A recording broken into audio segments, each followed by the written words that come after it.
ದೇವದಾಸಿಯರಾಗೋದು ದೇವಿ ಶಾಪವಲ್ಲ. ಹುಟ್ಟಿದಾಗಿನಿಂದಲೇ ಯಾರು ದೇವದಾಸಿಯರಾಗಿ ಹುಟ್ಟಿಲ್ಲ.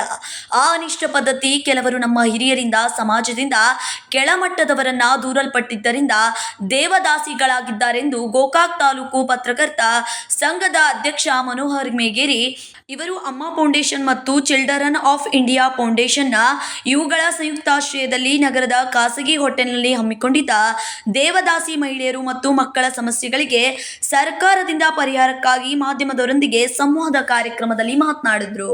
ಸರ್ಕಾರದಿಂದ ದೇವದಾಸಿಯರಿಗೆ ಸೌಲಭ್ಯ ಸಿಗುತ್ತಿವೆ ಎಂಬ ಕಾರಣಕ್ಕಾಗಿ ದೇವದಾಸಿ ತಾಯಂದಿರು ಮಕ್ಕಳನ್ನ ನಿಷೇಧಿತ ಅನಿಷ್ಟವಾದ ದೇವದಾಸಿ ಪದ್ಧತಿಗಳಿಗೆ ತಳ್ಳಬೇಡಿ. ಅದನ್ನು ಬೇರು ಸಹಿತ ಕಿತ್ತು ಹಾಕುವ ಪ್ರಯತ್ನವನ್ನು ನಾವೆಲ್ಲರೂ ಮಾಡಬೇಕಿದೆ. ದೇವದಾಸಿಯರ ಕೇವಲ ಕೆಳಜಾತಿಯಲ್ಲಿದ್ದಾರೆ, ಬೇರೆ ಜಾತಿಯವರಲ್ಲಿ ಯಾಕಿಲ್ಲ? ದೇವರಲ್ಲಿ ಶ್ರದ್ಧಾಭಕ್ತಿ ಇಟ್ಟು ಪೂಜೆ ಪುನಸ್ಕಾರ ಮಾಡಿ, ಆದರೆ ದೇವರ ಹೆಸರಿನಲ್ಲಿ ದೇವದಾಸಿಯರನ್ನಾಗಿ ಮಾಡಿ ಅವರ ಉಜ್ವಲ ಭವಿಷ್ಯವನ್ನ ಹಾಳು ಮಾಡದಿರಿ. ಬಾಬಾ ಸಾಹೇಬ್ ಶಿಕ್ಷಣ ಎಂಬ ಹುಲಿ ಹಾಲನ್ನು ಕುಡಿಯಲಿಕ್ಕೆ ಕೊಟ್ಟಿದ್ದಾರೆ. ಅದನ್ನ ಕುಡಿದವರು ಗರ್ಜಿಸಲೇಬೇಕು. ಎಷ್ಟು ಜನ ದೇವದಾಸಿ ತಾಯಂದಿರ ಮಕ್ಕಳು ಶಿಕ್ಷಣ ಕಲಿತು ಉನ್ನತ ಮಟ್ಟದ ಅಧಿಕಾರಿಗಳಾಗಿದ್ದಾರೆ.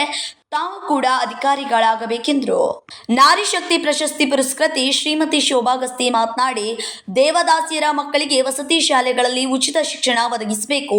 ಅದರಲ್ಲಿ ಕಾನೂನಿನ ಅರಿವು ಮೂಡಿಸಬೇಕು. ಅವರಿಗೆ ಕೆಲಸ ನೀಡಿ ಅದಕ್ಕನುಗುಣವಾಗಿ ಕೂಲಿ ನಿಗದಿಪಡಿಸಬೇಕು. ಅವರ ಬೇಡಿಕೆಗಳಿಗೆ ಸಕಾರಾತ್ಮಕವಾಗಿ ಸರ್ಕಾರ ಸ್ಪಂದಿಸಬೇಕು. ದೇವದಾಸಿಯರಿಗೆ ಮಾಸಿಕ ಪಿಂಚಣಿಯು 5,000ಕ್ಕೆ ಹೆಚ್ಚಿಸಬೇಕು. ದೇವದಾಸಿ ಮಕ್ಕಳ ಉನ್ನತ ಶಿಕ್ಷಣಕ್ಕಾಗಿ ಮೀಸಲಾತಿ ಒದಗಿಸಬೇಕು ಎಂದು ವಿವಿಧ ಬೇಡಿಕೆಗಳನ್ನು ಸರ್ಕಾರ ಈ ಕೂಡಲೇ ಪರಿಹರಿಸಬೇಕೆಂದು ಆಗ್ರಹಿಸಿದ್ರು.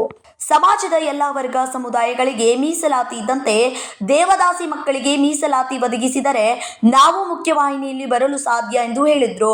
ರಾಜ್ಯದಲ್ಲಿ ಬೆರಳೆಣಿಕೆಯಷ್ಟು ದೇವದಾಸಿಯರಿಗೆ ಮಾತ್ರ ಸರ್ಕಾರದ ಸೌಲಭ್ಯ ಸಿಗುತ್ತಿಲ್ಲವೇ? ದೇವದಾಸಿಯ ತಾಯಂದಿರ ಮರು ಸಮೀಕ್ಷೆ ಮಾಡಬೇಕು.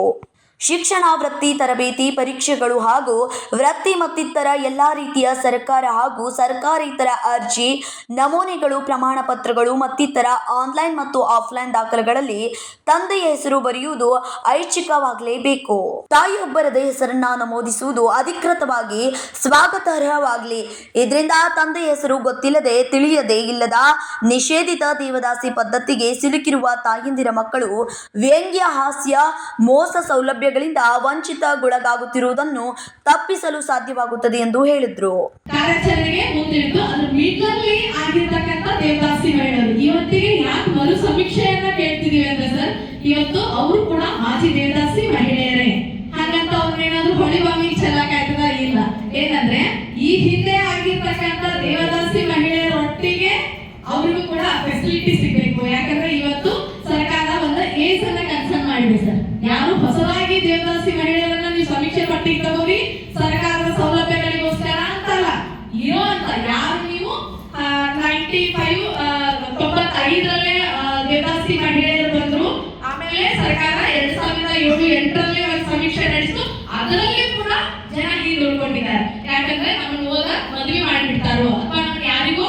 ಆದ ಕಾರ್ಯಕ್ರಮದಲ್ಲಿ ಗೋಕಾಕ್ ತಾಲೂಕು ಕಾರ್ಯನಿರತ ಪತ್ರಕರ್ತ ಸಂಘದ ಪ್ರಧಾನ ಕಾರ್ಯದರ್ಶಿ ಸಾದಿಕ್ ಹಳಿಯಾಳ್, ಚಿಕ್ಕೋಡಿಯ ಪ್ರಜಾವಾಣಿ ವರದಿಗಾರ ಚಂದ್ರಶೇಖರ್ ಚಿನ್ನಕೇಕರ, ದೇವದಾಸಿ ಶೋಭಾ ಸನದಿ, ನಿಂಗವ್ವ ಕಾಂಬಳೆ, ಯಶೋಧ ಗಸ್ತಿ, ಗಂಗವ್ವ ಪ್ರಸನ್ನವರ್ ಸೇರಿದಂತೆ ಅನೇಕರು ಸಂವಾದ ಕಾರ್ಯಕ್ರಮದಲ್ಲಿ ಭಾಗವಹಿಸಿ ಅನಿಶ್ಚಿತ ದೇವದಾಸಿ ಪದ್ಧತಿಯ ಕುರಿತು ತಮ್ಮ ವಿಚಾರವನ್ನು ಹಂಚಿಕೊಂಡರು.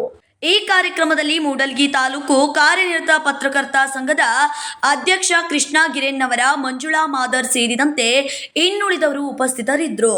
Manohar Megeri, KMM Kannada news, Gokak.